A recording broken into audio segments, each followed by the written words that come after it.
Il y a des moments où Dieu t'a déjà donné la réponse, mais malgré cela, tu continues de douter. Au fond de toi, tu sais qu'il t'a parlé. Tu sais qu'il t'a montré une direction. Pourtant, chaque fois que tu veux avancer, la peur revient, les pensées négatives reviennent, et tu recommences à tout remettre en question.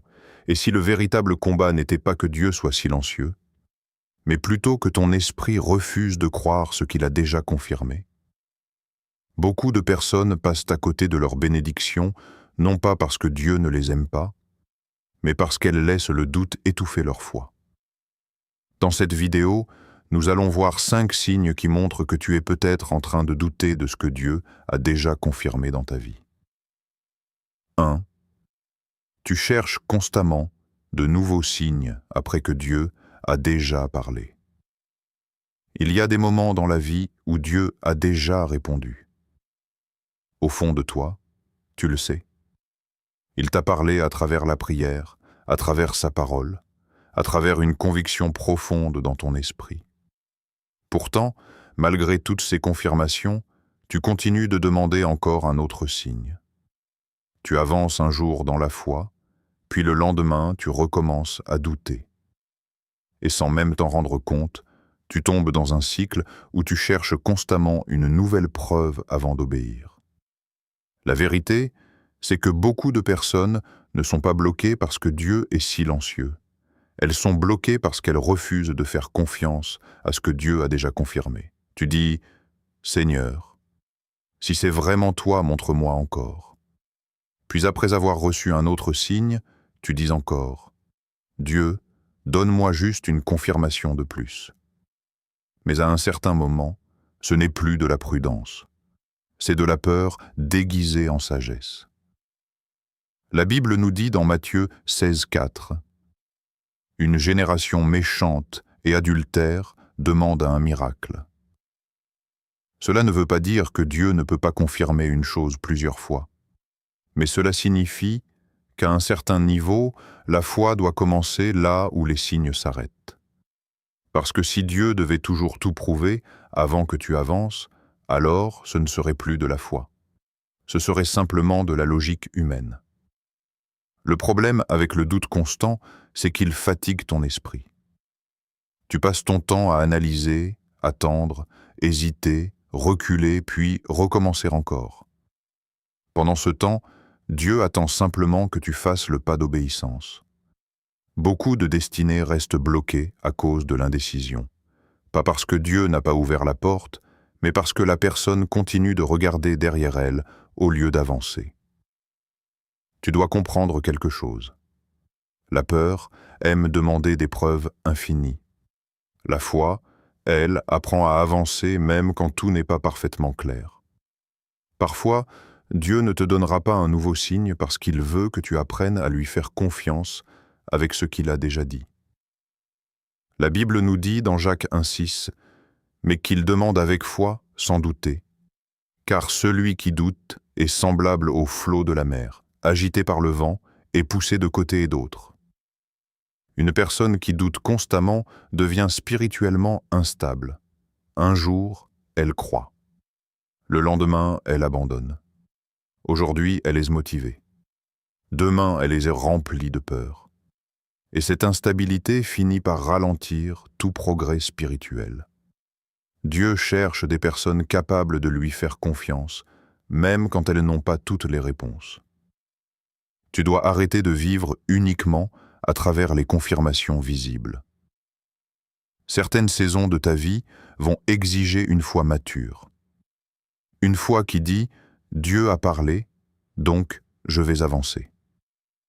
Même si tu ne comprends pas encore tout, même si tu ne vois pas encore le résultat final, même si certaines choses te font peur.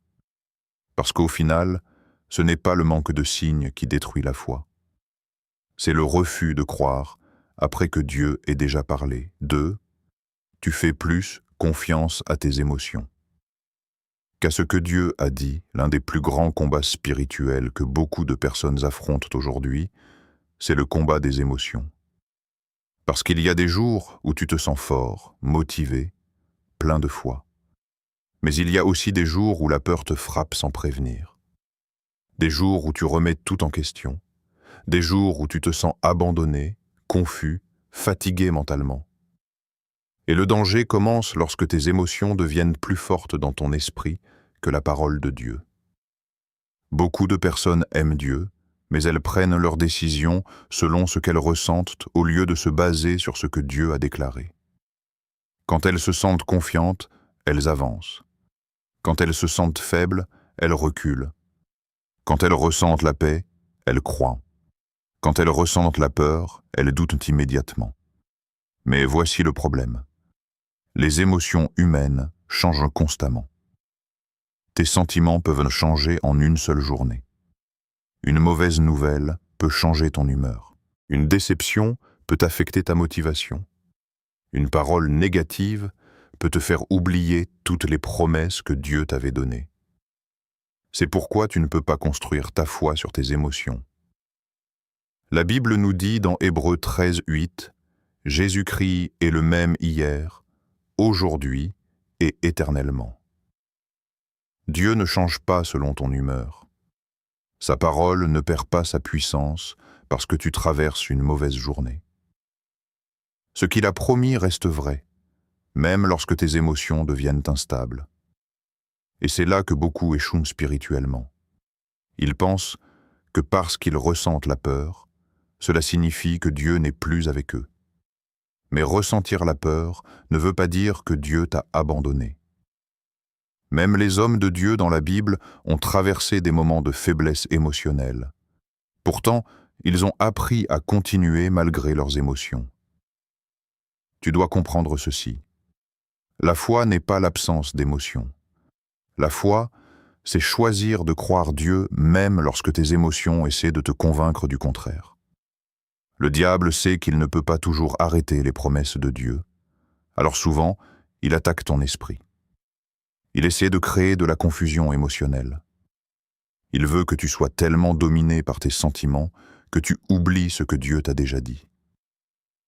Et le danger avec les émotions, c'est qu'elles peuvent sembler très réelles dans le moment présent. Quand tu te sens découragé, ce découragement paraît vrai. Quand tu te sens rejeté, cette douleur paraît réelle. Quand tu te sens incapable, ton esprit commence à croire ce mensonge.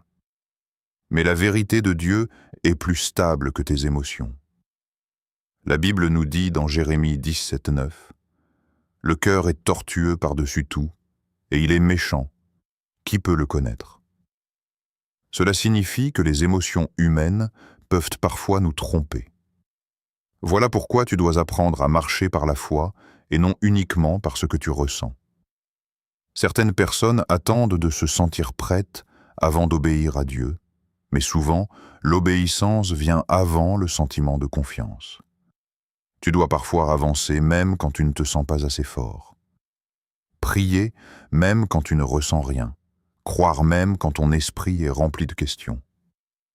Parce qu'au final, les émotions sont temporaires, mais la parole de Dieu demeure éternellement. Et plus tu apprends à faire confiance à Dieu au-dessus de tes émotions, plus ta foi devient stable. Tu arrêtes d'être contrôlé par chaque peur, chaque doute, chaque pensée négative. Tu développes une maturité spirituelle qui te permet d'avancer même dans les saisons difficiles. Car une personne qui dépend uniquement de ses émotions restera toujours instable.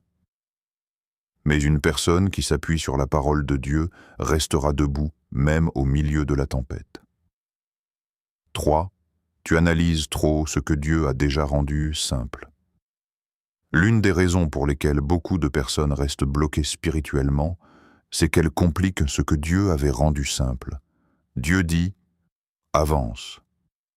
Mais au lieu d'obéir, elles commencent à tout analyser. Elles réfléchissent à chaque possibilité, chaque risque, chaque scénario négatif. Et sans s'en rendre compte, elles transforment une instruction simple en un combat mental compliqué.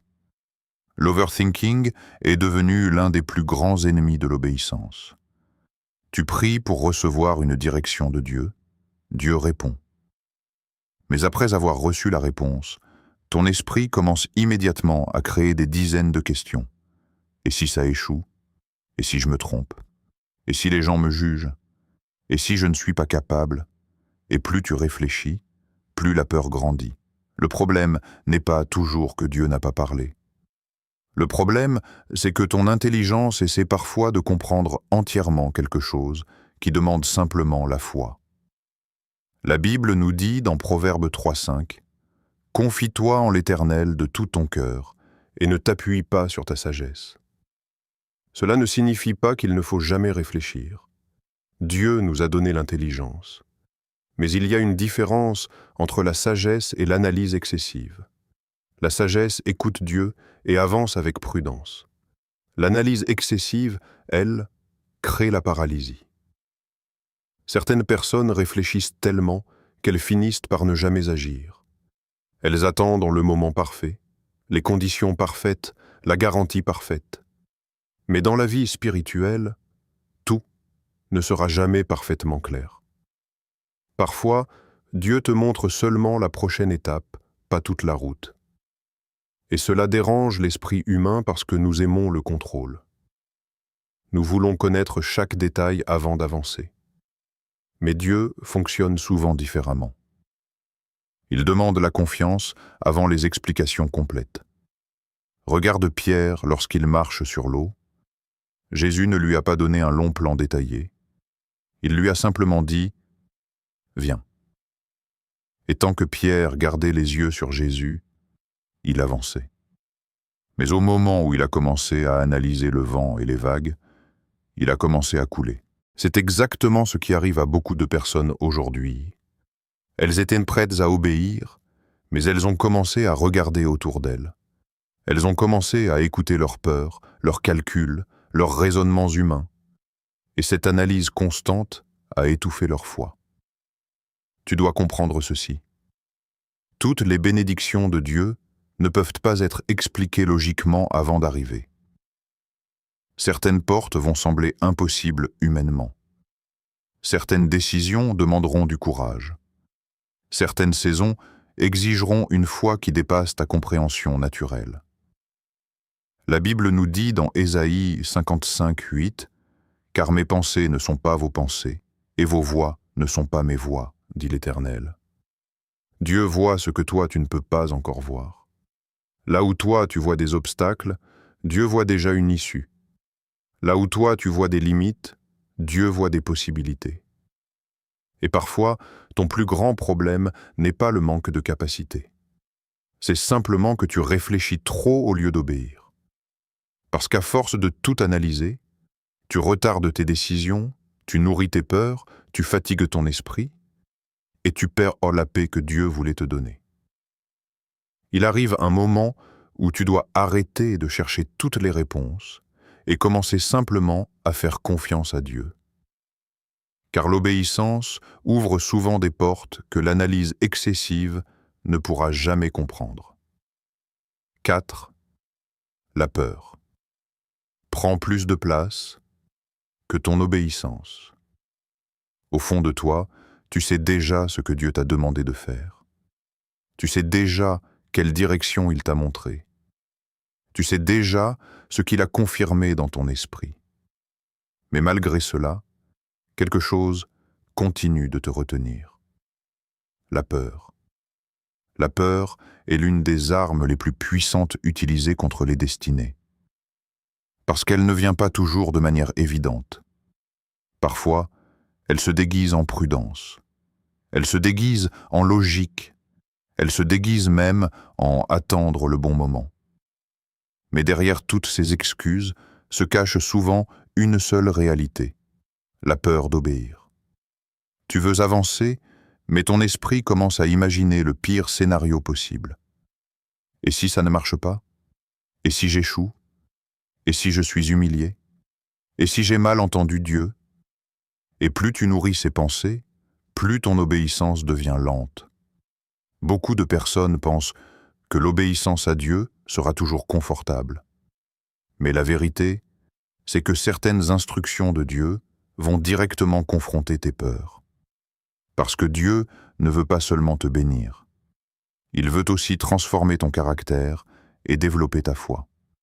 La Bible nous dit dans 2 Timothée 1,7 « Car ce n'est pas un esprit de peur que Dieu nous a donné, mais un esprit de force, d'amour et de sagesse. » Cela signifie que la peur qui te paralyse ne vient pas de Dieu.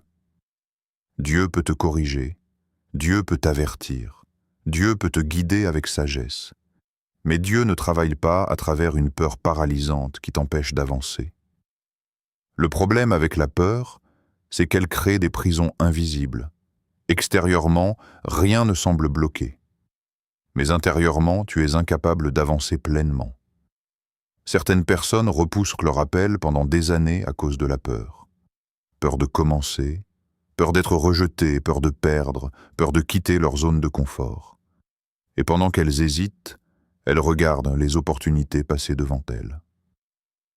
Tu dois comprendre ceci. L'obéissance n'exige pas toujours que tu te sentes prêt.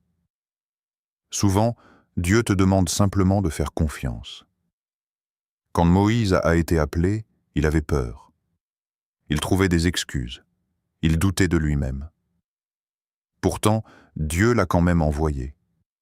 Quand Gédéon a été appelé, il se considérait faible et incapable. Mais Dieu voyait déjà le guerrier qu'il allait devenir. Dieu ne choisit pas toujours les personnes les plus confiantes. Il choisit souvent des personnes qui accepteront de lui obéir malgré leur peur. La Bible nous dit dans Ésaïe 41:10 « Ne crains rien, car je suis avec toi. Ne promène pas des regards inquiets, car je suis ton Dieu. » Cela veut dire que la présence de Dieu doit devenir plus grande dans ton esprit que les scénarios négatifs que la peur essaie de créer. Parce que si tu laisses constamment la peur diriger tes décisions, tu finiras par vivre une vie beaucoup plus petite que celle que Dieu avait préparée pour toi. La peur aime retarder. La foi, elle, avance. La peur dit « Attends encore un peu ». La foi dit « Dieu est avec toi, avance maintenant ». Et voici quelque chose d'important.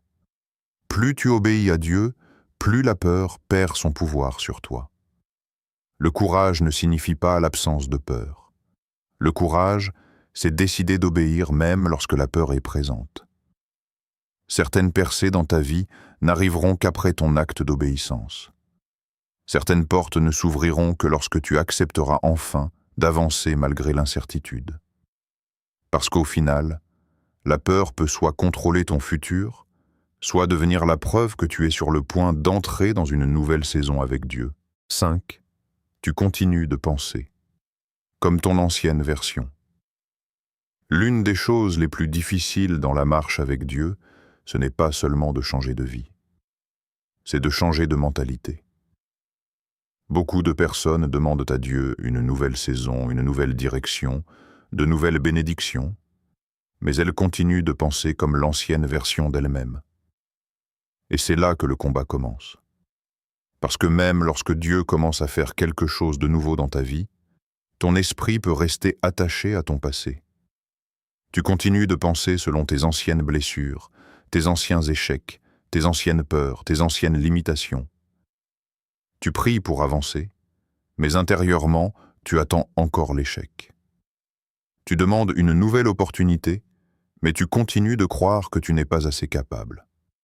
Tu veux entrer dans une nouvelle saison, mais ton esprit reste prisonnier de ton ancienne identité. Et sans t'en rendre compte, tu transportes mentalement un passé que Dieu essaie déjà de te faire quitter. La Bible nous dit dans Romains 12:2 « Soyez transformés par le renouvellement de l'intelligence ». Remarque bien ceci, Dieu ne parle pas seulement de changer les circonstances. Il parle du renouvellement de l'esprit. Parce qu'une personne peut être physiquement sortie de son ancienne vie tout en restant mentalement attachée à elle. Certaines personnes ont quitté des saisons de douleur, mais elles pensent encore comme si elles étaient condamnées à souffrir. D'autres ont reçu le pardon de Dieu, mais elles continuent de vivre dans la culpabilité. D'autres encore ont reçu des opportunités incroyables, mais elles se voient toujours comme incapables. Le problème, c'est que ton esprit finit souvent par créer la direction de ta vie. Si tu continues de penser comme une personne brisée, tu auras du mal à marcher avec confiance dans ce que Dieu prépare pour toi. C'est pourquoi le diable attaque tellement les pensées. Il sait que si ton esprit reste prisonnier du passé, tu auras du mal à entrer pleinement dans ton futur. La Bible nous dit dans Ésaïe 43, 18 à 19, « Ne pensez plus aux événements passés. Voici, je vais faire une chose nouvelle. » Dieu dit clairement, « Arrête de rester attaché à ce qui est derrière. » Mais beaucoup de personnes vivent encore émotionnellement dans des saisons que Dieu a déjà terminées. Elles restent définies par une ancienne relation, un ancien péché, un ancien échec, une ancienne humiliation, une ancienne peur. Et chaque fois que Dieu veut les faire avancer, leur ancienne mentalité les tire en arrière. Tu dois comprendre ceci. Tu ne peux pas entrer pleinement dans une nouvelle saison avec un ancien état d'esprit. Dieu veut parfois t'emmener plus loin, mais ton esprit continue de te rappeler pourquoi tu crois ne pas mériter cette bénédiction. Et voilà pourquoi le renouvellement spirituel est essentiel. Chaque jour, tu dois apprendre à remplacer les anciennes pensées par la vérité de Dieu. Quand ton esprit dit « tu vas encore échouer », Dieu dit « je serai avec toi ». Quand ton passé dit « tu n'es pas assez bon », Dieu dit « ma grâce te suffit ». Quand la peur dit « tu resteras toujours la même personne », Dieu dit « je fais une chose nouvelle ». La transformation spirituelle commence souvent dans les pensées avant d'apparaître dans la réalité visible. Et plus tu laisses Dieu renouveler ton esprit, plus tu développes une nouvelle manière de penser, de parler et de vivre. Parce qu'au final, tu ne peux pas marcher avec confiance dans le futur de Dieu si tu continues d'habiter mentalement dans ton ancien passé. En réalité, beaucoup de personnes ne manquent pas de direction. Elles manquent simplement de confiance pour avancer dans ce que Dieu leur a déjà montré. Le doute, la peur, les émotions et les anciennes pensées peuvent facilement nous empêcher d'entrer dans la nouvelle saison que Dieu prépare pour nous. Mais aujourd'hui, tu dois te rappeler une chose.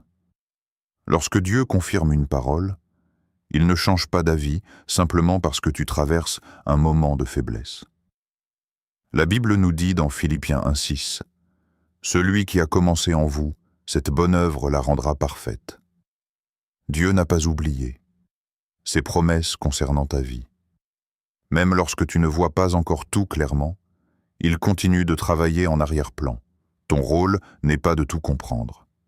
Ton rôle est de continuer à lui faire confiance et d'avancer dans l'obéissance.